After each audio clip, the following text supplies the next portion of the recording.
позже. Еще одно событие сегодня хочу обсудить.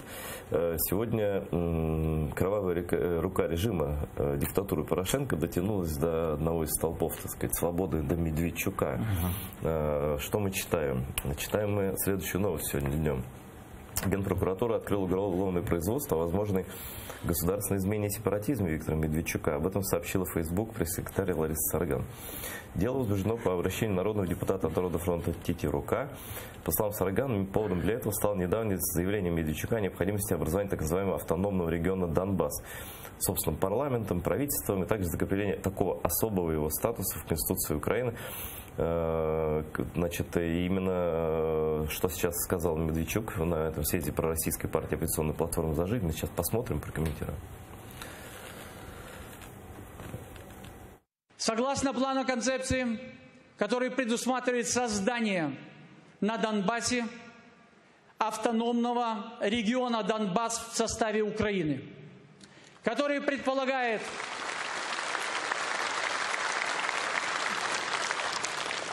устройство через органы государственного управления, такие как парламент, правительство и другие органы, которые будут осуществлять жизнедеятельность на Донбассе. Как вы думаете, это действительно повод такой? Ведь, в принципе, Медведчука можно было, наверное, очень много раз привлекать за разные вещи, и вдруг возникает такое дело. Для меня такой абсолютно инфернальный персонаж Виктор Владимирович. Я с ним неоднократно тоже встречался на разных мероприятиях. Помню, как-то вашего бывшего коллегу, одного из тоже сотрудников известного московского издания, пригласил в Украину. Я был тогда президентом телерадиокомпании «Киевские ведомости», которую Кучма уничтожал. И в качестве вот шага тогда компромиссного часть акций «Киевских ведомостей» продали господину Медведчуку с Суркисом. И пригласили тогда главным редактором из Москвы господина Медведева. Сегодня это спичрайтер главный Порошенко, Олежка. Ну, в общем, это была моя инициатива его пригласить. И вот пришли в том числе знакомиться с одним из учредителей «Киевских ведомостей» Медведчуком. Он тогда был вице-спикером украинского парламента. Вот мы заходим к нему в кабинет, и в этот момент звонок по вертушке, там главный этот гербовый телефон, Кучма звонит. Мне было так смешно. Ну, тогда уже был олигархом, как бы, да, там, я не знаю, ну, один из там 5 самых влиятельных политиков в этой стране. Он вскочил вот так вот и с придыханием на вытяжку так глядит: Данилович. Школа.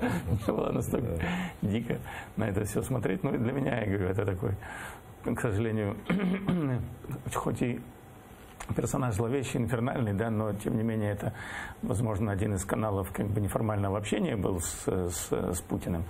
Этого нельзя как бы отрицать, что, да, возможно, для тех же минских договоренностей, да, какая-то роль его положительная и была, поэтому на определенном историческом этапе как бы не было другой возможности коммуницировать с Путиным, кроме как через Медведчука, поэтому... Ну, политика — это, как известно, искусство, что? Вот искусство компромисса, искусство сейчас возможного. Вот, ну, компромисс тоже до определенного момента, как бы, до потери управления страной может идти, да, но вот Медведчук — это человек, который, ну, очень самый одиозный в стране, да, и многие говорят, что вот именно типа преследования или не преследования Медведчука — это такой лакмус для Петра Порошенко, и решится он на это или нет. Сегодня одни говорили, что наконец-то сбылось, что вот начали хоть за что-то его преследовать, там, расследовать, а другие говорят, все равно отпустят, ничем не закончится. Ну, на самом деле, мне кажется, что здесь, как и в случае с Супрун, неоднозначная, да, ситуация в судебном плане, я имею перспективой.